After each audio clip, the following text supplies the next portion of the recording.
A depressão é uma doença do corpo e uma doença da alma. Do corpo porque tem fatores químicos envolvidos nela, que são reconhecidos pela medicina como um mau funcionamento dos neurotransmissores cerebrais, uma baixa taxa de neurotransmissores, mas que em uma visão espiritualista representam efeito e não causa, pois de trás da depressão há múltiplos fatores emocionais, afetivos, espirituais que estão vinculados a esta manifestação. A depressão é um convite da alma a uma ressintonização consigo mesmo, com a vida, com a lei de Deus. É um convite a transformar uma pulsão de morte em uma pulsão de vida, a encontrar um sentido existencial, a fazer uma elaboração das perdas, das dores, das insatisfações, encarando a tristeza e as outras emoções como sinalizações interiores. Então, de uma maneira geral, nós podemos dizer que a depressão, assim como várias outras doenças, é um convite da alma ao reencontro do ser consigo mesmo, com o amor e, consequentemente, com a alegria de viver. O auto-amor é uma afirmação de vida que está em falta quando o indivíduo vive a depressão, que é uma noite escura na alma. Ela representa a medicação segura que leva o indivíduo ao encontro consigo mesmo, à valorização do ser divino que é, à afirmação da sua dignidade e ao autocuidado essencial que o liberta para uma vida de saúde e para um estado de equilíbrio psico-espiritual superior.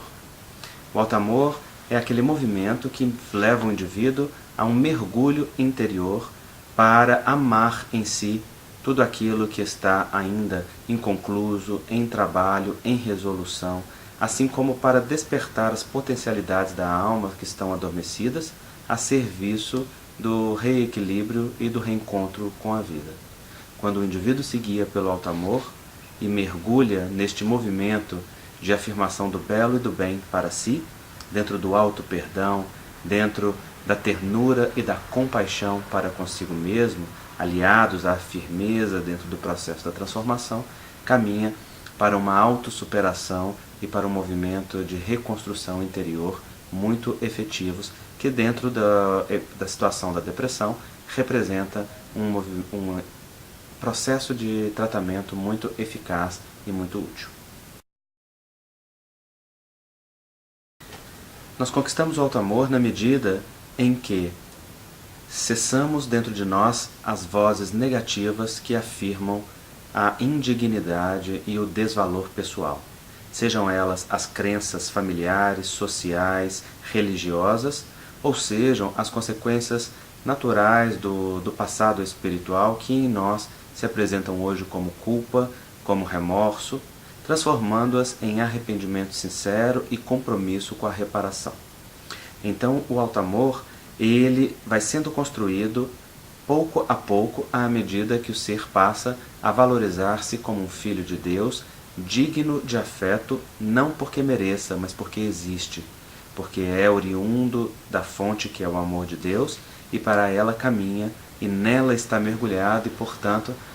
merece se tratar da mesma forma como Deus o trata, ou seja, com amor incondicional, com carinho, com dedicação, enquanto se responsabiliza na vida pelas consequências de seus atos dentro do processo do progresso e do desenvolvimento pessoal. A neurose de controle é o nosso desejo de controlar a vida e as pessoas conforme a nossa vontade, conforme o nosso ponto de vista. É a falta de confiança na existência, no outro e na guiança divina. A vida, ela é regida pela impermanência. Tudo muda a todo tempo. As pessoas mudam, a natureza muda, as circunstâncias mudam. Nós não temos controle sobre nada nem sobre ninguém, senão sobre nós mesmos, quando desenvolvemos o autocontrole, o que já é um grande desafio. Então o trabalho na vida não é de desenvolver controle, é de desenvolver confiança, que é a fiança conjunta, onde cada um faz a sua parte e um resultado comum é tecido. Então quando nós desenvolvemos a confiança em Deus, a confiança numa condução superior da existência, tudo caminha para o melhor. Tudo caminha para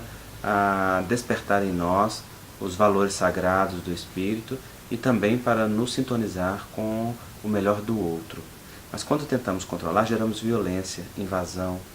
e com isso há uma exclusão, há uma desconexão.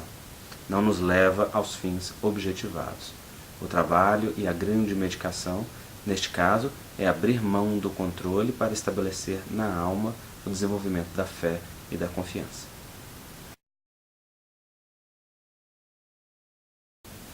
André Luiz e Emmanuel explicam que o espírito, através da mente,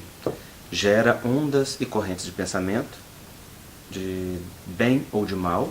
de acordo com a sintonia ou a distonia em relação à lei divina, que percorre os corpos espirituais e atinge o corpo físico através do universo subatômico, que é a raiz da raiz da raiz do corpo físico, porque em verdade a matéria não existe, é composta de átomos e partículas subatômicas que nos dão a ilusão de materialidade com a sua coesão e o seu movimento.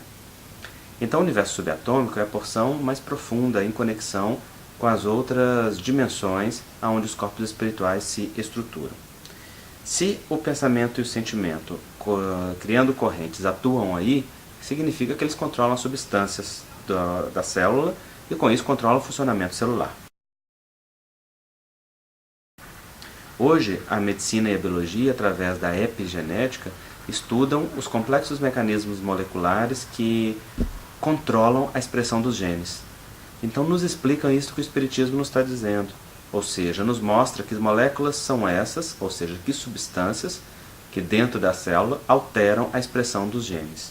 E hoje se sabe que verdadeiramente tanto a transcrição dos genes quanto a produção proteica no citoplasma, ela pode ser alterada por esta interação molecular. De tal maneira que a medicina reconhece hoje que o ambiente é determinante no funcionamento do universo celular. Assim, o pensamento espírita com o da moderna medicina e biologia se casam perfeitamente, sendo que o espiritismo vai mais além, quando explica que não só estas moléculas e a sua complexa interação realmente controlam os genes, mas também que elas são controladas pelas correntes de pensamento e de sentimento que vertem da vontade do espírito no mais profundo. Dentro da visão espírita, entendemos que saúde é a perfeita harmonia da alma, como define o Espírito Emmanuel, representando o espírito com seus envoltórios materiais, que compõem aquilo que chamamos de perispírito, e a matéria. Então, quando o espírito está em sintonia com a lei de Deus, no bem pensar, no bem falar e no bem agir, gera correntes de pensamento e de sentimento que mantém as células em equilíbrio, gerando harmonia em todos os níveis. Mas o contrário também é verdadeiro. Quando está no mal pensar, no mal falar e no mal agir, e por mal tudo aquilo que se afasta do bem, então gera correntes de pensamento e de sentimento que alteram o funcionamento das células, gerando distonia e desequilíbrio. Desta maneira, saúde, numa perspectiva espírita mais ampla, é o espírito em sintonia com as leis divinas, refletindo na matéria e nos corpos espirituais o equilíbrio da sua sintonia com a lei.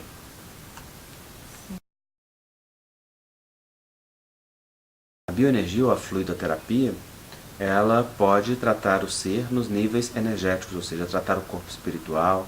predispor a mudança do pensamento e do sentimento, desacoplar vinculações magnéticas entre encarnados ou entre encarnados e desencarnados, modificando a situação das obsessões espirituais, pode induzir o indivíduo a um estado de conexão superior através da inspiração do bem, né, quando ele se torna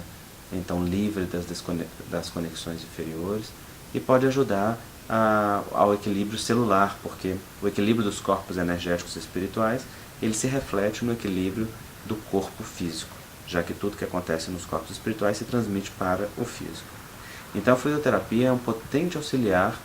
no tratamento complementar, ou seja, aquele que não disputa com a medicina terrena, mas se associa a ele para oferecer ao indivíduo um tratamento no nível integral. Ao passe que